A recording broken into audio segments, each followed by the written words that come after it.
கர்த்தருடைய பரிசுத்த நாமத்துக்கு ஸ்தோத்திரம் உண்டாவதாக. இன்றைய தினத்திலேயும் கூட இந்த ஆடியோ மூலமாக உங்களை சந்திக்க, தேவனுடைய வார்த்தையை உங்களிடத்திலே பகிர்ந்து கொள்ள கர்த்தர் எனக்கு செய்த கிருபைக்காக நான் சந்தோஷமடைகிறேன். அதற்காக கர்த்தருக்கு நன்றி செலுத்துகிறேன்.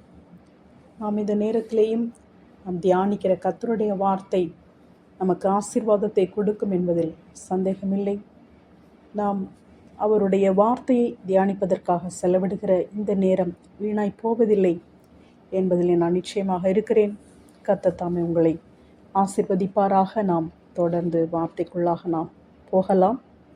நாம் தொடர்ந்து திராட்சை ரசத்தின் அனுபவத்தை குறித்து நாம் பார்த்து கொண்டிருக்கிறோம். இந்த நாளிலேயும் கூட ஒரு மிக முக்கியமான ஒரு சத்தியத்தை நாம் அதன் மூலமாக நாம் கற்றுக்கொள்ளப் போகிறோம். பரிசுத்த ஆவியானவர் தாமே நம்மோடு கூட பேசுவாராக. அவருடைய சத்தியத்தை அவர் நமக்கு விளங்க பண்ணுவாராக. அதற்காக நாம் நம்முடைய இருதயங்களை அவருக்கு நேராக திறந்தவர்களாக அவருடைய வார்த்தையை நாம் கேட்போம். அவருடைய சத்தியத்தை அவர் நமக்கு விளங்க செய்து, அதன் உண்மையை நமக்கு புரிய செய்து, அதன் ஆசீர்வாதங்களை சுதந்திரித்து கொள்ள அவர் உண்மையுள்ளவராக இருக்கிறார். நம்மை அவ்விதமாக தகுதிப்படுத்த கர்த்தர் உண்மையுள்ளவராக இருக்கிறார். லூக்கா 22 அதிகாரம் 20வது வசனத்திலே நாம் இயேசு கிறிஸ்துவை குறித்து வாசிக்கிறோம். போஜனம் பண்ணின பின்பு அவர் அந்தப்படியே பாத்திரத்தையும் கொடுத்து, இந்த பாத்திரம் உங்களுக்காக சிந்தப்படுகிற என்னுடைய இரத்தத்தினாலாகிய புதிய உடன்படிக்கையாய் இருக்கிறது என்றார். இந்த திராட்சை ரசத்தை குறித்து இங்கு நாம் கற்றுக்கொள்ளப் போகிறோம். கர்த்தர் போஜனம் பண்ணின பின்பு அவர் பாத்திரத்தை கொடுத்து, அந்த பாத்திரம் திராட்சை ரசத்தை உடைய பாத்திரம், அது திராட்சை ரசத்தை தான் உடையது என்பது நாம் வசனத்திலே நாம் வாசிக்கிறோம். மத்தேயு 26:28 இது பாவமன்னிப்புண்டாகும்படி அநேகருக்காக சிந்தப்படுகிற புது உடன்படிக்கைக்குரிய என்னுடைய இரத்தமாயிருக்கிறது. இது முதல் இந்த திராட்சை பழ ரசத்தை நவமானதாய் உங்களோட கூட என் பிதாவின் ராஜ்யத்திலே நான் பானம் பண்ணும் நாள் வரைக்கும் இதை பானம் பண்ணுவதில்லை என்று உங்களுக்கு சொல்லுகிறேன் என்றார். அப்பத்தையும் திராட்சை ரசத்தையும் அங்கு அவர்கள் புசிக்கிறதை நாம் பார்க்கிறோம். அப்போ இந்த திராட்சை ரசத்தை கர்த்தர் சீஷர்களுக்கு கொடுத்து, அந்த திராட்சை ரசத்தை பார்த்து அவர் என்ன சொல்கிறார்? என் இரத்தத்தினாலாகிய புதிய உடன்படிக்கை என்று சொல்லி, அந்த திராட்சை ரசத்தை இங்கு அவருடைய இரத்தத்திற்கு ஒப்புமையாக பேசுகிறார். அந்த அப்பமானது அவருடைய மாம்சத்திற்கு ஒப்புமையாக இருக்கிறது. அந்த திராட்சை ரசமானது அவருடைய இரத்தத்திற்கு ஒப்புமையாக இருக்கிறது. யோவான் 6:53 நாம் வாசிக்கிறோம்.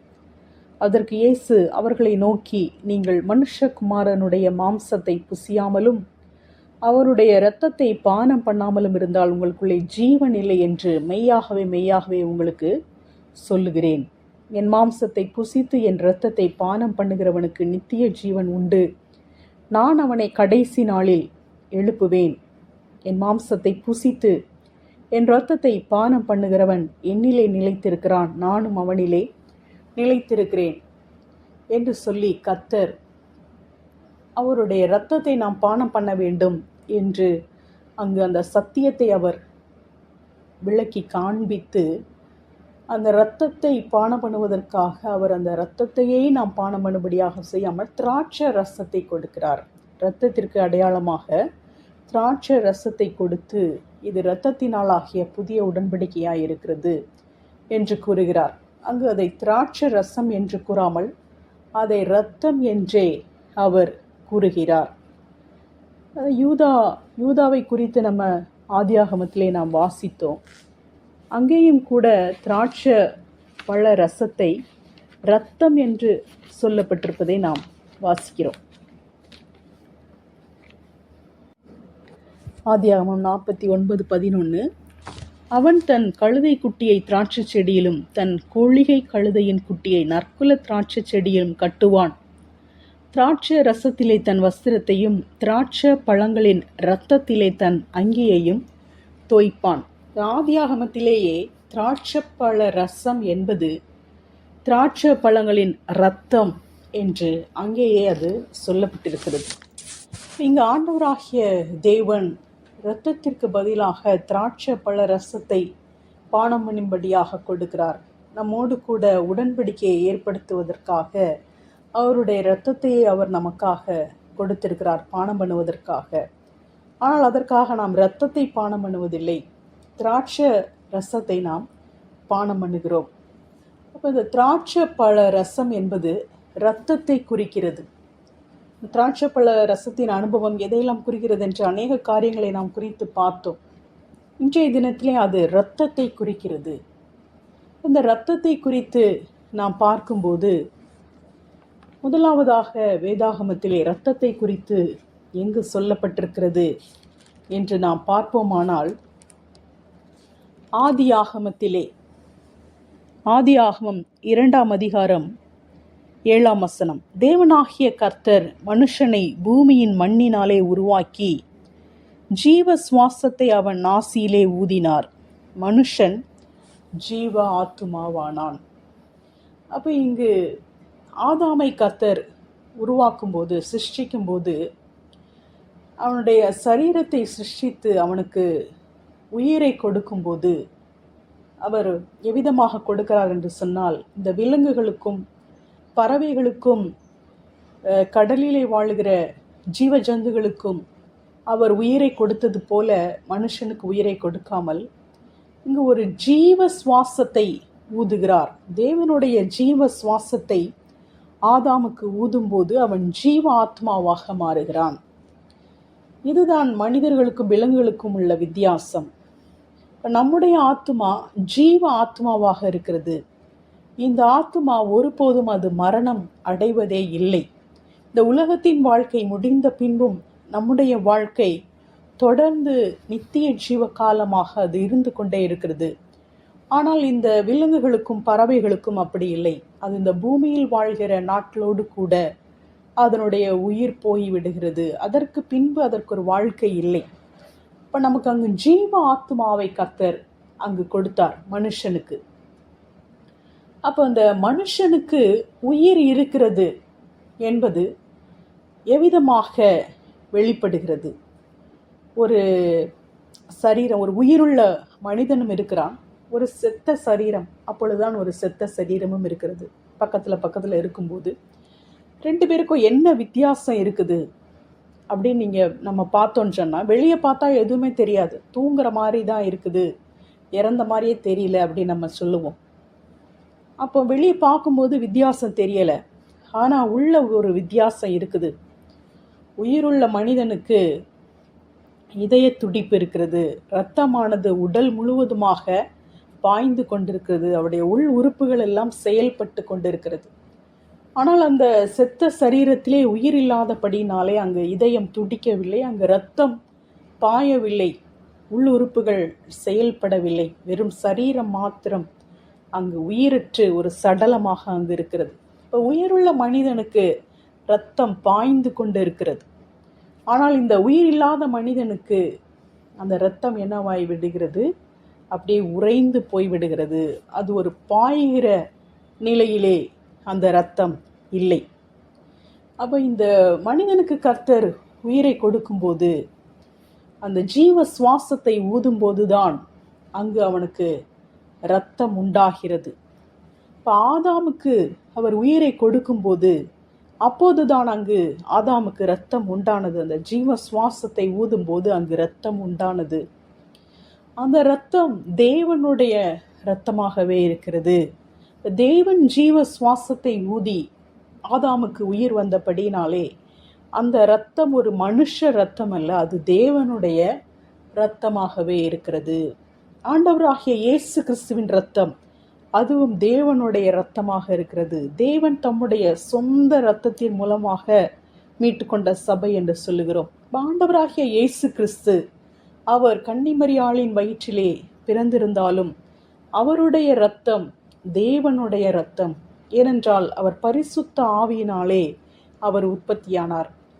எனவே அவர் தேவனுடைய இரத்தத்தை உடையவராக இருந்தார். எனவேதான் இந்த தேவனுடைய இரத்தத்தை அவர் நமக்காக சிந்தினபடினால்தான் அந்த இரத்தத்தின் மூலமாக நமக்கு பாவ மன்னிப்பு உண்டாயிருக்கிறது. ஆண்டவராகிய இயேசு கிறிஸ்துவுக்கு இருந்தது ஒரு மனித இரத்தம் அல்ல, அது தேவனுடைய இரத்தம். அவர் மெய்யாகவே மனிதனாக இருக்கிறார், மெய்யாகவே தேவனாக இருக்கிறார்.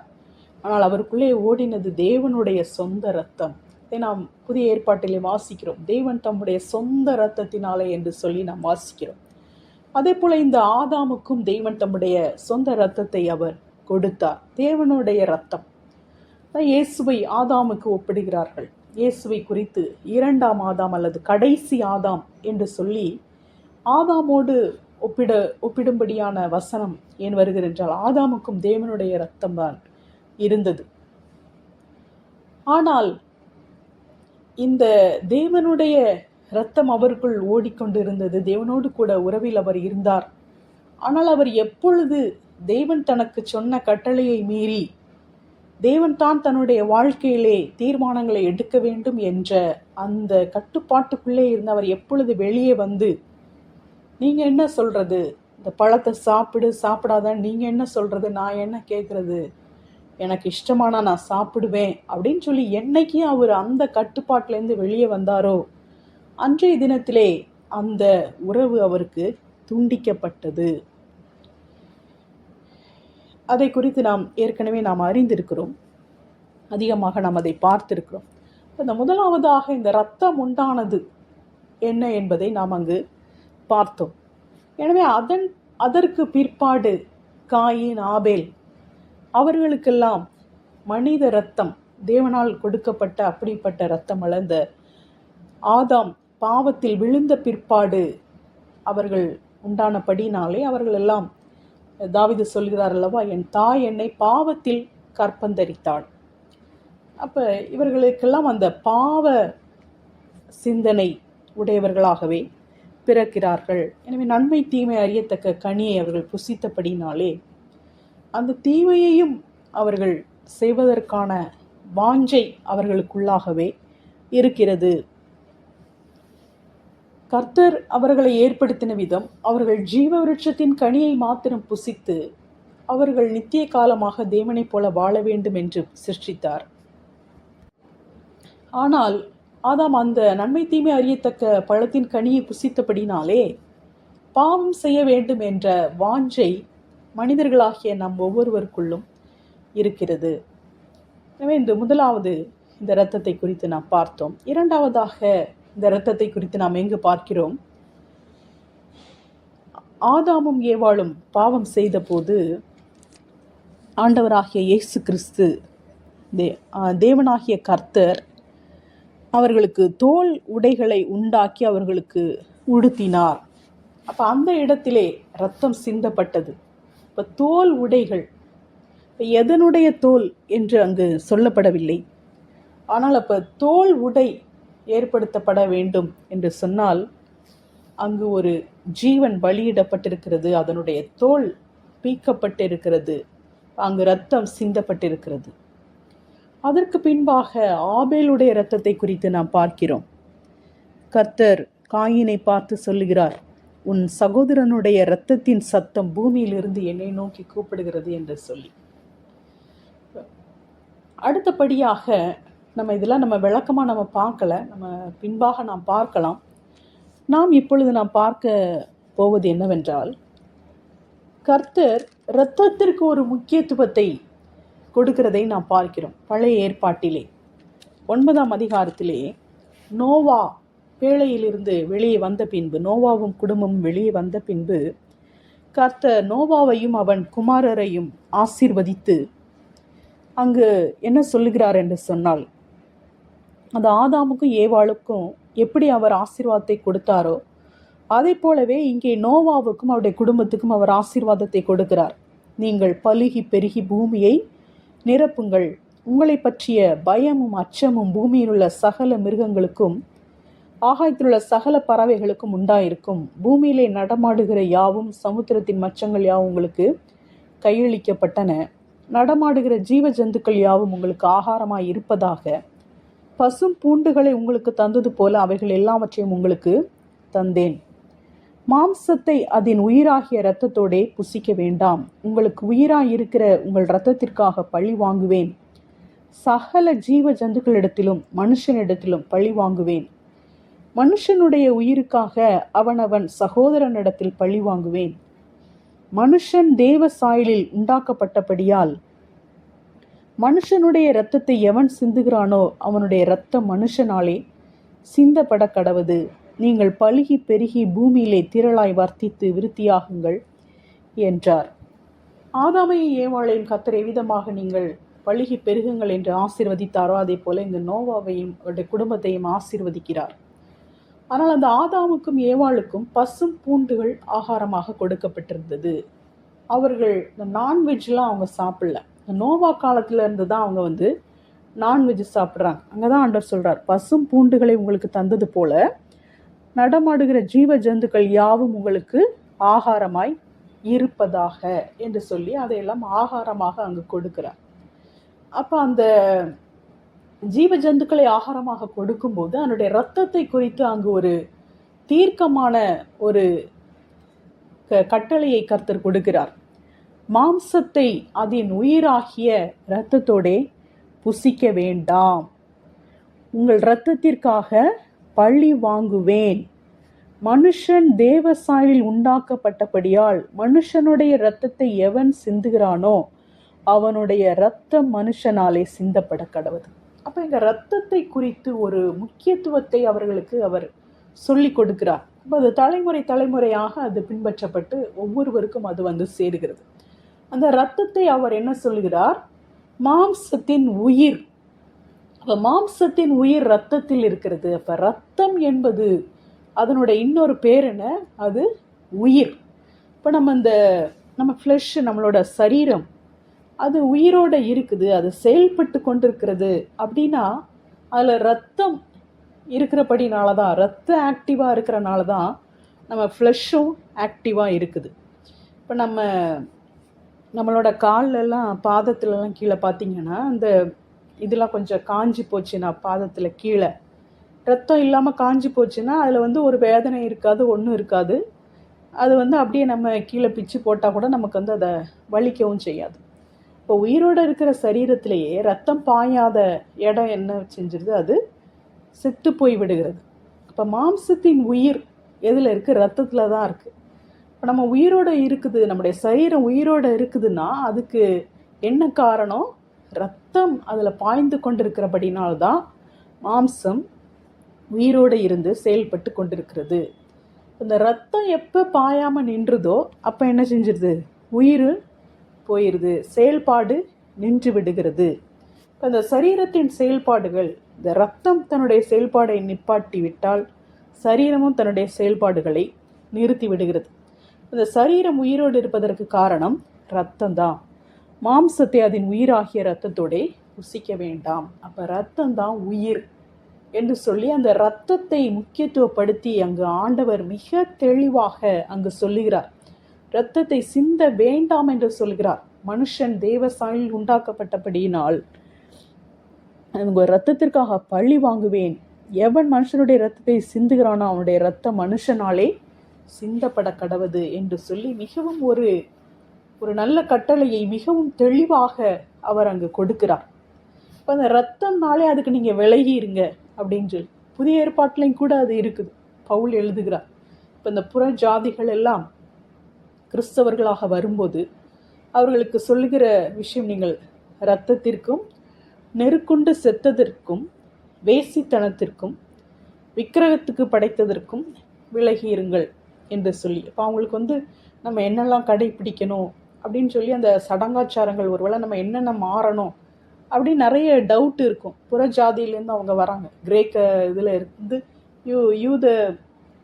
யூதர்கள் ஏற்கனவே அந்த இதெல்லாம் அவங்க கடைப்பிடித்து வராங்க. நியாயப்பிரமாணத்தான் கடைப்பிடித்து வரனால அவங்களுக்கு தெரியும் அவங்க இயேசுவை மட்டும்தான் விசுவாசிக்கணும், மற்ற காரியங்களெல்லாம் அவங்க ஏற்கனவே அவங்க கடைப்பிடித்து வந்துட்டுருக்காங்க. இவங்கெல்லாம் ஒரு வேற ஒரு நம்பிக்கையிலிருந்து, மிகவும் ஒரு வித்தியாசமான ஒரு நம்பிக்கையிலிருந்து இவர்கள் வருகிறபடினாலே அவங்க எதை கடைப்பிடிக்கணும் அப்படின்னு சொல்லி அவங்க ரொம்ப ஆர்வமாக இருக்கும்போது பவுல் அவங்களுக்கு இந்த காரியத்தை சொல்லுகிறார். இப்போ நிறைய பேர்லாம் சொல்லுவாங்க, நீங்கள் ட்ரெஸ்ஸு வந்து இந்த கலர் மாற்றணும், ஜுவல்ஸ் வந்து மாற்றணும், ஹேர் ஸ்டைல் மாற்றணும், இந்த முகத்தில் தாடி வைக்கக்கூடாது, அந்த மாதிரி நிறைய நம்முடைய சரீரத்தின் வெளிப்புற தோற்றங்களை மாற்றுவதை குறித்து அநேக உபதேசங்கள் கொடுக்கப்படுகிறது. ஆனால் பவுல் என்ன உபதேசம் கொடுத்துருக்கார்? ஒருவன் புறஜாதியாக இருந்து கிறிஸ்துக்குள்ளே வரும்போது இதுதான் அவர் கொடுத்துருக்கிறார். நாம் அதற்குள்ளாக இப்பொழுது நாம் அதிகமாக செல்லவில்லை. இப்பொழுது நாம் இரத்தத்தை குறித்து பார்த்து கொண்டிருக்கிறோம். அந்த மாம்சத்தை அதன் உயிராகிய இரத்தத்தோடு புசிக்க வேண்டாம் என்று சொல்லி இங்கு இரத்தத்திற்கு ஒரு முக்கியத்துவத்தை கர்த்தர் கொடுக்கிறார். இந்த இரத்தம் ரொம்ப முக்கியமானது, இதில் ஒரு விஷயம் இருக்குன்னு சொல்லி ஆண்டவர் அங்கேயே வந்து சொல்லிவிடுகிறார். அதே போல இஸ்ரவேல் ஜனங்களிடத்திலேயும் கர்த்தர் இந்த இரத்தத்தை குறித்து மிகவும் அதிகமாக அவர் சொல்லுகிறார். லேவியராகமம் 7ஆம் அதிகாரத்திலே நாம் வாசிக்கிறோம், உங்கள் வாசஸ்தலங்களில் எங்கும் யாதொரு பறவையின் இரத்தத்தையாவது யாதொரு மிருகத்தின் இரத்தத்தையாவது புசிக்கலாகாது, எவ்வித இரத்தத்தை ஆகிலும் புசிக்கிற எவனும் தன் ஜனங்களில் இராதபடிக்கு அறுப்புண்டு போவான் என்று சொல் என்றார். 17ஆம் அதிகாரத்திலே, இஸ்ரவேல் குடும்பத்தாரிலும் உங்களுக்குள் தங்கும் அந்நியர்களிலும் எவனாகிலும் இரத்தம் என்னப்பட்டதை புசித்தால் இரத்தத்தை புசித்த அவனுக்கு விரோதமாக நான் என் முகத்தை திருப்பி அவன் தன் ஜனத்தில் இராதபடிக்கு அவனை அறுப்புண்டு போக பண்ணுவேன். மாம்சத்தின் உயிர் இரத்தத்தில் இருக்கிறது. நான் அதை உங்களுக்கு பலிபீடத்தின் மேல் உங்கள் ஆத்துமாக்களுக்காக பாவ நிவர்த்தி செய்யும்படிக்கு கட்டளையிட்டேன். ஆத்துமாவிற்காக பாவ நிவர்த்தி செய்கிறது இரத்தமே. அது நிமித்தம் உங்களில் ஒருவனும் இரத்தம் புசிக்க வேண்டாம், உங்கள் நடுவே தங்குகிற அந்நியனும் இரத்தம் புசிக்க வேண்டாம் என்று இஸ்ரவேல் புத்திரருக்கு சொன்னேன். இஸ்ரவேல் புத்திரரிலும் உங்களுக்குள் தங்குகிற அந்நியர்களிலும் எவனாகிலும் புசிக்கத்தக்க ஒரு மிருகத்தையாவது ஒரு பட்சியையாவது வேட்டையாடி பிடித்தால் அவன் அதன் இரத்தத்தை சிந்த பண்ணி மண்ணினால் அதை மூடக்கடவன். சகல மாம்சத்துக்கும் இரத்தம் உயிராயிருக்கிறது, இரத்தம் ஜீவனுக்கு சமானம். ஆகையால் எந்த மாம்சத்தின் இரத்தத்தையும் புசிக்க வேண்டாம். சகல மாம்சத்தின் உயிரும் அதன் இரத்தம் தானே, அதை புசிக்கிற எவனும் அறுப்புண்டு போவான் என்று இஸ்ரவேல் புத்திரருக்கு சொன்னேன். லேவியராகமத்திலே கூட யாதொன்றையும் இரத்தத்துடன் புசிக்க வேண்டாம். உபாகமத்திலே இருக்கிறது, இரத்தத்தை மாத்திரம் புசிக்க வேண்டாம், அதை தண்ணீரை போல் தரையிலே ஊற்றிவிட வேண்டும். இரத்தத்தை மாத்திரம் புசிக்காதபடிக்கு எச்சரிக்கையாயிரு. இரத்தமே உயிர், மாம்சத்தோட உயிரையும் புசிக்க வேண்டாம். அதன் இரத்தத்தை மாத்திரம் சாப்பிடாமல் அதை தண்ணீரை போல தரையிலே ஊற்றிவிட கடவாய். இப்போ இங்கே நாம் அநேக வசனங்களை நாம் வாசித்தோம். இந்த வசனங்களில் எல்லாம் கர்த்தர் சொல்லுகிறார், இரத்தம் ஜீவனுக்கு சமானம், இரத்தத்தை புசிக்க வேண்டாம். யாதொரு விலங்கோ எந்த ஒரு பட்சியாக இருந்தாலும் அதனுடைய இரத்தத்தை என்ன செய்ய வேண்டாம், புசிக்க வேண்டாம். இரத்தத்தை சிந்திவிட வேண்டும், அந்த இரத்தத்தை வந்து மண்ணுனால மூட வேண்டும் என்று சொல்லி கர்த்தர் இரத்தத்தை குறித்து ஒரு மிக முக்கியமாக அதுக்கு ஒரு இம்பார்ட்டன்ஸ் கொடுத்து, இந்த இரத்தத்தில் ஏதோ ஒரு விஷயம் இருக்குதுன்னு சொல்லி அவங்களுக்கு அவ்வளவு தெளிவாக அவர் சொல்லிக்கொண்டே வருகிறார். அதை ரொம்ப கண்டிப்பான ஒரு கட்டளையாக மாற்றுகிறார். நீ இரத்தத்தை புசித்தால் நீ அறுப்புண்டு போவாய், ஜனத்தில் இராதபடிக்கு அறுப்புண்டு போவாய் என்று சொல்லி மிகவும் ஒரு கடினமாக அவர் ஒரு கட்டளையை கொடுத்து அந்த இரத்தத்தின் முக்கியத்துவத்தை அவர்கள் புரிந்து கொண்டவர்களாக வாழும்படியாக அவர் அங்கு கற்றுக் கொடுக்கிறதை நாம் பார்க்கிறோம். அப்போ இந்த இரத்தத்தை புசிக்க வேண்டாம், புசிக்க வேண்டாம், புசிக்க வேண்டாம் என்று சொல்லி இவ்வளவு வசனங்களை நாம் பார்த்தோம்.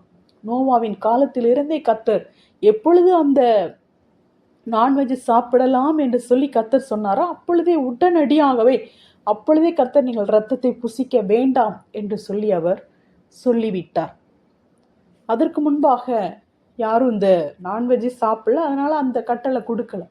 எப்போ அந்த ஜீவ ஜந்துக்களை ஆகாரமாக கொடுக்கிறாரோ அப்போ இரத்தத்தை புசிக்க வேண்டாம் என்று சொல்லிவிட்டார்.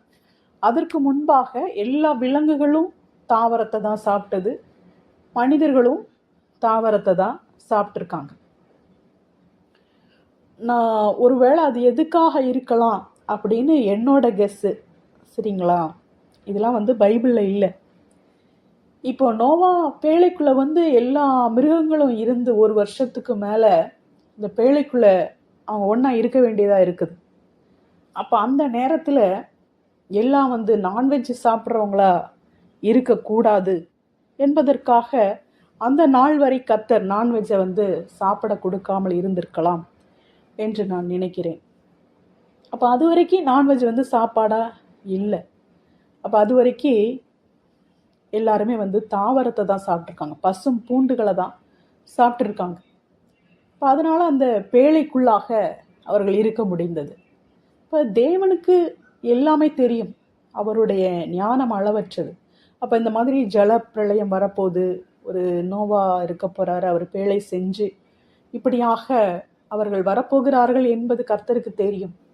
அப்போ எப்போ அந்த நான்வெஜ் மக்களுக்கு சாப்பிட கொடுக்கணும் அப்படின்னும் கர்த்தருக்கு தெரிந்தபடினாலே அந்த பேழையில் இருக்கும்போது அவங்க எல்லாம் ஐக்கியமாக இருக்கணும் என்பதற்காக, ரொம்ப பெரிய பிரச்சனையெல்லாம் வராமல் இருக்கணும் என்பதற்காக அவர் அந்நாள் வரை அதை தடை செய்து அதற்கு பின்பு இப்படிப்பட்ட காரியத்தை அவர் கொடுத்திருக்கலாம். இப்போ நம்ம பரலோகத்தில் போய், நம்முடைய நித்திய ராஜ்யத்தில் போய் நம்ம தேவனை குறித்து தான் இன்னும் அதிகமாக நம்ம அறிந்து கொள்ள போகிறோம். இந்த உலகத்திலே நாம் அவரை குறித்து அறிந்து கொண்டே இருக்கிறோம். அவரை அறிந்து கொள்வதற்காக இந்த வேதாகமத்தை அவர் நமக்கு கொடுத்திருக்கிறார். இதை வாசித்து புரியாத காரியங்கள் ஜெபிக்கும் போது பரிசுத்த நமக்கு விளக்கி காண்பிக்கிறார். விதமாக நாம் கர்த்தரை குறித்து ஏதோ கொஞ்சம் நம்ம அறிந்து கொண்டே இருக்கிறோம். ஆனால் இந்த நித்திய ராஜ்யத்திலே நம்மளோட வேலை என்னவா இருக்க போகுது? அவரை குறித்து இன்னும் அதிகமாக நம்ம அறிந்து கொள்வது தான். இப்போ நிறைய டவுட்லாம் இருக்குதுல்ல, கிறிஸ்டியன்ஸ்க்கு நிறைய பேருக்கு டவுட், காயினோட ஒய்ஃப் யார் அப்படிங்கிற டவுட்டே நிறைய பேருக்கு இருக்குது. அப்போது எல்லாத்தையுமே பைபிளில் எழுத முடியலை, இதுவே பெரிய புக் ஆயிட்டு. அப்போ இதில் எழுதாத காரியங்கள் நிறைய இருக்குது. அப்போது அதெல்லாம் நமக்கு என்னென்ன டவுட் இருக்கோ அதெல்லாம் நித்திய ராஜ்யத்தில் கர்த்தர் நமக்கு கற்றுக் கொடுக்க போகிறார். அதையெல்லாம் நம்ம அறிந்து கொள்ள போகிறோம். நித்திய ராஜ்யத்தில் அதுதான் நமக்கு முக்கியமான ஒரு வேலையாக இருக்க போகுது. அப்போ இது சில காரியங்கள், எழுதப்படாத காரியங்களையும் நம்ம கெஸ் பண்ணுவதற்கு கர்த்தர் நமக்கு ஒரு ஞானத்தை தருகிறார். ஒரு வேளை இப்படி இருந்திருக்கலாம் அப்படின்னு. அதாவது நம்ம ரொம்ப தெளிவாக இது இப்படி தான் இருந்தது அப்படின்னு சொல்லி நம்ம சொல்ல முடியாது, ஒரு பெரிய எஸ்ஸே மாதிரி நம்ம சொல்ல முடியாது. ஆனால் ஒரு வேளை இப்படி இருந்திருக்கலாம் அப்படின்னு சொல்லி ஒரு ஸ்பார்க் நமக்கு வருது. அப்போது இந்த இரத்தத்தை புசிக்க வேண்டாம் என்று சொல்லி கர்த்தர் இப்போ இங்கே என்ன சொல்ல வருகிறார்னு சொன்னால், இரத்தத்துக்கு ஒரு முக்கியத்துவத்தை அவர் கொடுக்கிறார். ஆனால் நார்மலாக நம்ம பார்க்கும்போது ஒரு இரத்தம் அப்படின்னா என்ன அப்படின்னு பார்த்தா, அது ஒரு இந்த இதெல்லாம் பார்த்திங்கன்னா ஹீமோக்ளோபின் எவ்வளோ இருக்குது, அது எவ்வளோ இருக்குது, இது எவ்வளோ இருக்குதுன்னு சொல்லி அந்த தாதுக்கள் என்ன இருக்குது அப்படின்னு சொல்லி அதையே நம்ம பிரித்து போட்டு நம்ம பார்த்துட்றோம். அப்போ அதுக்கு போய் அதுவும் ஒரு பார்ட்ஸ் ஆஃப் த பாடி மாதிரி தான், ஒரு இது மாதிரி தான் அதுவும். இதெல்லாம் எப்படி செல்லு அப்படிலாம் இருக்குதோ அதே போல் தான் அதுவும். அந்த மாதிரி நம்ம பார்க்கிறோம், அதனுடைய யதார்த்தத்தை நம்ம பார்க்கிறோம். ஆனால் அந்த இரத்தத்திற்கு கர்த்தர் ஒரு முக்கியத்துவத்தை கொடுத்திருக்கிறார். அதன் மூலமாக ஒரு காரியத்தை அவர் நமக்கு கற்றுக் கொடுக்க விரும்புகிறார். இந்த இரத்தத்தின் மூலமாக அவர் நமக்கு ஒரு காரியத்தை கற்றுக் கொடுக்க விரும்புகிறார். நாம் எல்லாவற்றின் மூலமாகவும் நாம் தேவனை அறிந்து கொள்வதுதான் அதனுடைய முக்கிய நோக்கமாக இருக்கிறது. தேவன் உண்டாக்கின எல்லாவற்றின் மூலமாகவும் நாம் தேவனை அறிந்து கொள்ளுகிறோம். தேவன் உண்டாக்கினவற்றை பார்க்கும்போது தேவன் எப்படிப்பட்டவர் என்பதை நாம் அதன் மூலமாக நாம் அறிந்து கொள்ளுகிறோம். தேவன் தம்மை வெளிப்படுத்துகிறார், தம்முடைய வார்த்தையின் மூலமாக வெளிப்படுத்துகிறார். அப்போ இங்கே இரத்தத்தை முக்கியத்துவப்படுத்தி இந்த இரத்தத்தின் மூலமாக நமக்கு ஒரு மிகப்பெரிய ஒரு சத்தியத்தை அவர் கற்றுக் கொடுக்கும்படியாக அந்த இரத்தத்தை அங்கு முக்கியத்துவப்படுத்தி இருக்கிறார். இப்போ இரத்தத்தை புசிக்க வேண்டாம் என்று சொல்லி இவ்வளவு வசனங்களை நாம் வாசிக்கிறோம். ஆனால் நாம் முதலாவது வாசித்த வசனத்திலே கர்த்தர் என்ன சொல்லி இருக்கிறார்? யோவானில் கர்த்தர் என்ன சொல்லியிருக்கிறார்? நீங்கள் மனுஷகுமாரனுடைய மாம்சத்தை புசியாமலும் அவருடைய இரத்தத்தை பானம் பண்ணாமலும் இருந்தால் உங்களுக்குள்ளே ஜீவன் இல்லை என்று மெய்யாகவே உங்களுக்கு சொல்லுகிறேன். யோவான் 6ஆம் அதிகாரத்தில் இருக்கிறது. என் மாம்சத்தை புசித்து என் இரத்தத்தை பானம் பண்ணுகிறவனுக்கு நித்திய ஜீவன் உண்டு. நான் அவனை கடைசி நாளில் எழுப்புவேன். என் மாம்சத்தை புசித்து என் இரத்தத்தை பானம் பண்ணுகிறவன் என்னிலே நிலைத்திருக்கிறான், நானும் அவனிலே நிலைத்திருக்கிறேன். அப்போ இந்த இரத்தத்தை புசிக்க வேண்டாம், இதை நீங்கள் புசித்தாலே நீங்கள் அறுப்புண்டு போயிடுவீங்கன்னு சொல்லி அவ்வளோ இதாக கொண்டு வந்து அவ்வளோ ஸ்ட்ரிக்டாக அதை ஃபாலோ பண்ணிகிட்டு இருக்காங்க அத்தனை வருஷ காலமாக. அப்போ இயேசு கிறிஸ்து என்ன சொல்லுகிறாரு? என்னுடைய மாம்சத்தை நீங்கள் புசிக்கணும், என்னுடைய இரத்தத்தை நீங்கள் பானம் பண்ணணும், இரத்தத்தை சாப்பிடக்கூடாதுன்னு இவ்வளோ டீட்டெயிலாக சொல்லிட்டு, என் இரத்தத்தை நீ குடிக்கலைன்னா உனக்கு ஜீவனே இல்லை அப்படின்னு சொல்லி ஆண்டவர் சொல்லும்போது அப்போ எப்படி இருக்கும்? அப்போ தான் நிறைய பேர் இது கடினமான உபதேசம் என்று சொல்லி நிறைய பேர் அவரை விட்டு பின்வாங்கி போய் விடுகிறார்கள்.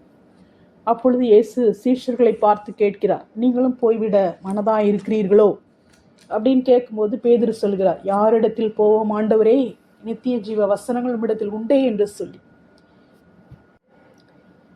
அப்போ இவ்வளவு நாளாக அந்த இரத்தத்தில் முக்கியத்துவத்தை கொடுத்து கொடுத்து கொடுத்து அதை கற்றுக் கொடுத்து வந்து அப்போ இங்கே என்ன சொல்கிறார்? இரத்தத்தை நீங்கள் பானம் பண்ணணும் அப்படின்னு சொல்கிறார். இரத்தத்தை பானம் பண்ணாதான் உங்களுக்கு உயிரே. இவ்வளோ நேரம் நம்ம என்ன பார்த்தோம்?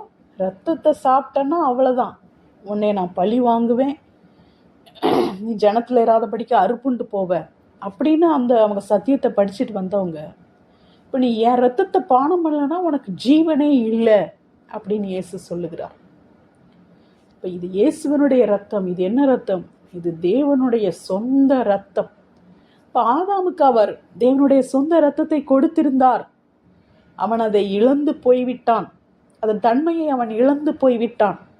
தேவனுடைய இரத்தமாக இருந்த அந்த தன்மையை, தேவனுடைய இரத்தத்தின் தன்மையை ஆதாம் இழந்து போய்விட்டான். ஆனால் அந்த தன்மையை நமக்கு கொடுக்கும்படியாக, அதை புதுப்பிக்கும்படியாக, புதிய வாழ்வை நமக்கு தரும்படியாக, புதிய ஜீவனை கத்த நமக்கு தரும்படியாக அவர் இயேசு கிறிஸ்து தேவனுடைய இரத்தத்தை உடையவராக இந்த உலகத்திலே வந்து தேவனுடைய இரத்தத்தை நம் ஒவ்வொருவருக்கும் கொடுக்கும்படியாக, என்னுடைய இரத்தத்தை பானம் பண்ணுங்கள், என்னுடைய இரத்தத்தை பானம் பண்ணுகிறவனுக்கு நித்திய ஜீவன் உண்டு என்று சொன்னார். ஆதாம் அன்று தேவனுடைய இரத்தத்தின் தன்மையை அவன் இழந்து போன போது அவன் சாகவே சாவா என்ற வார்த்தையின்படியாக அவன் ஜீவனை இழந்து போனான், நித்திய ஜீவனை இழந்து போனான். இந்த நாளிலே ஆண்டவராகிய இயேசு கிறிஸ்து கல்வாரி சிலுவையிலே தம்முடைய இரத்தத்தை சிந்தி, இரத்தத்தினாலே புதிய உடன்படிக்கையை ஏற்படுத்தி அந்த இரத்தத்தை பானம் பண்ணுகிற நம் ஒவ்வொருவருக்கும் நித்திய ஜீவனை அவர் திரும்ப கொடுத்திருக்கிறார். ஆதாம் இழந்து போன அந்த நித்திய ஜீவனை ஆண்டவராகிய இயேசு கிறிஸ்து அவருடைய இரத்தத்தை நாம் பானம் பண்ணுவதன் மூலமாக நித்திய ஜீவனை நமக்கு திரும்ப கொடுத்திருக்கிறார். என்னுடைய இரத்தத்தை பானம் பண்ணுகிறவனை கடைசி நாளில் எழுப்புவேன் என்று கர்த்தர் சொல்லுகிறார். அப்ப தேவனுடைய இரத்தத்தோடு கூட ஐக்கியம் உள்ளவர்களாக நாம் இருக்கும்போதுதான் நாம் நித்திய ஜீவனை சுதந்திரிக்கிறவர்களாக, கடைசி நாளிலே எழும்புகிறவர்களாக நாம் இருப்போம். நாம் மரித்தோரிலிருந்து உயிரோடு எழுவோம், தேவனுடைய மகிமையை காண்போம், அவருடைய மகிமையிலே நாம் மகிமையாக வாழ்வோம் என்கிற நம்பிக்கை அவருடைய இரத்தம் நமக்கு கொடுக்கிறது. ஆண்டவராகிய இயேசு கிறிஸ்து தேவனுடைய இரத்தத்தினாலே, தம்முடைய சொந்த இரத்தத்தினாலே நம்மை மீட்டு கொண்டபடியினாலே நாம் உயிரோடு எழும்புவோம், நம் தேவனை முகமுகமாய் பார்ப்போம் என்று சொல்லுகிற நம்பிக்கை நமக்கு உண்டாயிருக்கிறது. எனவே என் மாம்சத்தை புசித்து என் இரத்தத்தை பானம் பண்ணுகிறவன் என்னிலே நிலைத்திருக்கிறான், நானும் அவனிலே நிலைத்திருக்கிறேன். ஆண்டவராகிய இயேசு என்னிலே நிலைத்திருங்கள் நிலைத்திருங்கள் என்று சொல்கிறார். யோவான் 15ஆம் அதிகாரத்திலே நாம் பார்த்தோம், திராட்சை செடியாக ஆண்டவராகிய இயேசு கிறிஸ்து இருக்கிறார், நாம் கொடியாக இருக்கிறோம், பிதா திராட்சை தோட்டக்காரராக இருக்கிறார். இயேசு சொல்லுகிறார், அது யோவான் 15ஆம் அதிகாரத்திலே நாம் வாசிக்கும் போது, என்னில் நிலைத்திருங்கள், என்னில் நிலைத்திருக்கிறவன் மிகுந்த கனிகளை கொடுப்பான், என்னை அல்லாமல் உங்களால் ஒன்றும் செய்யக்கூடாது. என்னில் நிலைத்திருக்கிறவன் அதிக கனிகளை கொடுக்கும்படிக்கு பிதாவானவர் அவனை சுத்தம் பண்ணுகிறார் என்று சொல்லி கர்த்தர் நிலைத்திருங்கள், என்னில் நிலைத்திருங்கள் என்று சொல்லுகிறார். கொடியானது செடியில் நிலைத்திராவிட்டால் அது தானாய் கனி கொடுக்காது. அந்த கொடியை செடியிலேருந்து நம்ம அறுத்துட்டோம்னு சொன்னால் கொடி என்ன செய்யும்? செத்து போயிடும். கொடிக்கு உயிர் இருக்காது. கொடிக்கு உயிர் எங்கேருந்து வருது? செடியிலேருந்து தான் வருது. இப்போ என்னில் நிலைத்திருங்கள். அதை தான் இங்கே யோவான் 6ஆம் அதிகாரத்தில் ஆண்டவர் சொல்கிறார், என் மாம்சத்தை பூசித்து என் இரத்தத்தை பானம் பண்ணுகிறவன் என்னிலே நிலைத்திருக்கிறான். அப்போ அங்கே நிலைத்திருங்கள் நிலைத்திருங்கள் அப்படின்னு சொல்கிறாரு. அப்போ இதில் நம்ம எப்படி அவரில் நிலைத்திருப்பது என்று அவர் சொல்கிறார். இப்போ என் மாம்சத்தை புசித்து என் இரத்தத்தை பானம் பண்ணுகிறவன் என்னிலே நிலைத்திருக்கிறான், நானும் அவனிலே நிலைத்திருக்கிறேன். அப்போ இந்த செடியும் கொடியும் எப்படி நிலைத்திருக்கிறது? இப்போ இந்த கொடி தண்ணிக்குள்ளேயே நீங்கள் போட்டால் கூட, இந்த கொடியை எடுத்து ஒரு வாளி தண்ணிக்குள்ளேயே நீங்கள் போட்டு வைங்க, அந்த இலையானது தன்னால் டைரெக்டாக தண்ணியை எடுக்க முடியுமா? தண்ணிக்குள்ளேயே போட்டு வச்சா அந்த கொடி அந்த இலையை நிறைய தண்ணியை எடுத்து அப்படியே செழித்து வளர்ந்துருமா? வளராது, அழுகிதான் போகும். ஆனால் இந்த கொடிக்கு தண்ணி எங்கேருந்து வரணும்? உயிர் எங்கேருந்து வரணும்? இந்த செடி தான் அந்த வேரின் மூலமாக தண்ணியை எடுத்து, இந்த கொடி எங்கே இருந்தாலும் சரி, எவ்வளோ தூரத்தில் இருந்தாலும் சரி, தண்ணிக்கு பக்கத்துலேயே இருந்தாலும் சரி, கொடிக்கு தண்ணி எங்கேருந்து தான் வரணும்? செடியிலேருந்து தான் வரணும். அந்த செடியிலேருந்து வர தண்ணி மூலமாக தான் இந்த கொடி உயிரை பெற்றுக்கொள்ளும். இந்த கொடி தானாக வேற எங்கேயாவது போய் தண்ணி எடுக்க போகிறேன்னு போனால் அந்த தண்ணிக்குள்ளே மூழ்கி அழுகி தான் போகும். இந்த தண்ணியே வேண்டாம் அப்படின்னு செடியை விட்டே தள்ளி போனால் காஞ்சி போகும். அந்த கொடிக்கு உயிர் எங்கேருந்து வருகிறது? செடி தான் தண்ணியை உறிஞ்சி கொடிக்கு கொடுக்கும். அப்போ செடியில் நம்ம நிலைத்திருக்கிறோம் என்று சொன்னால் தேவனோடு கூட, இயேசுவோடு கூட நாம் நிலைத்திருக்கிறோம். இயேசுவின் மூலமாகத்தான் நமக்கு உயிர், இயேசுவின் மூலமாகத்தான் நமக்கு நித்திய ஜீவன். அப்போ இந்த தண்ணீர் என்பது எதை குறிக்கிறது? பரிசுத்த ஆவியானவரை குறிக்கிறது. அப்போ இந்த இயேசு தான் நமக்கு பரிசுத்த ஆவியானவரை தருகிறார். இயேசு இல்லாமல் பரிசுத்த ஆவியானவர் டைரக்டாக எனக்கு பரிசுத்த ஆவியானவர் இயேசு வேண்டாம், எனக்கு பரிசுத்த ஆவியானவர் மட்டும் போதும்னா கிடைக்காது. என்னை விசுவாசிக்கிறவன் எவனோ அவனுடைய உள்ளத்தில் இருந்து ஜீவ தண்ணீர் உள்ள நதிகள் ஓடும். அப்போ இயேசு கிறிஸ்து தான் நமக்கு பரிசுத்த ஆவியை தருகிறார். இயேசு கிறிஸ்துவை விசுவாசிக்கிறவனுக்கு தான் பரிசுத்த ஆவியை கர்த்தர் தருகிறார். இந்த பரிசுத்த ஆவியானவரின் மூலமாக நாம் என்ன செய்கிறோம்? இணைந்திருக்கிறோம். அப்போ இந்த ஒரு தண்ணி அங்கே செடியிலேருந்து கொடிக்கு தண்ணி வரல அப்படின்னு சொன்னால் அங்கே எப்படி அங்கே ஒரு பிணைப்பு இருக்கும்? அங்கே எப்படி ஒரு நிலைத்திருப்பு இருக்கும்? எந்த ஒரு பரிமாற்றமும் இல்லாமல் எப்படி அங்கே இருக்கும்? அதே போல் கிறிஸ்துவும் சபையும், கிறிஸ்து தலையாக இருக்கிறார், சபை சரீரமாக இருக்கிறது. அப்போ இந்த தலையும் சரீரமும் எப்படி இணைஞ்சிருக்குது? ரத்தம் போகுது, தலைக்கு ரத்தம் போகுது, தலையிலேருந்து ரத்தம் கீழே வருது, உடம்பு ஃபுல்லும் ரத்தம் பாஞ்சிட்டே இருக்குது. தலைக்கு ரத்தம் போல அப்படின்னா தலையிலேருந்து உடம்புக்கு ரத்தம் வரல அப்படின்னா எந்த பாட்டுக்கு ரத்தம் போலையோ அந்த பாட்டு என்னவாயிரும்? செத்து போயிடும். இந்த மாம்சத்தின் உயிர் ரத்தத்தில் இருக்கிறது. அப்போ நம்ம சபை சரீரமாக இருக்கிறோம், இயேசு கிறிஸ்து தலையாக இருக்கிறாரு. அப்போ இந்த ரெண்டும் எப்படி சேர்ந்து ஒன்றா இருக்க முடியும்? தலைய சரீரம் எப்படி ஒன்றா இணையுது? ரத்தம் இருக்கிறபடினால, ரத்தம் பாய்ந்து கொண்டு இருக்கிறபடினால தான் அங்கே ஜீவன் இருக்கிறது. ரத்தம் இல்லாத இடத்துல ஜீவன் இல்லை. அப்போ இந்த ரத்தம் எதை குறிக்கிறது? பரிசுத்த ஆவியானவரை குறிக்கிறது.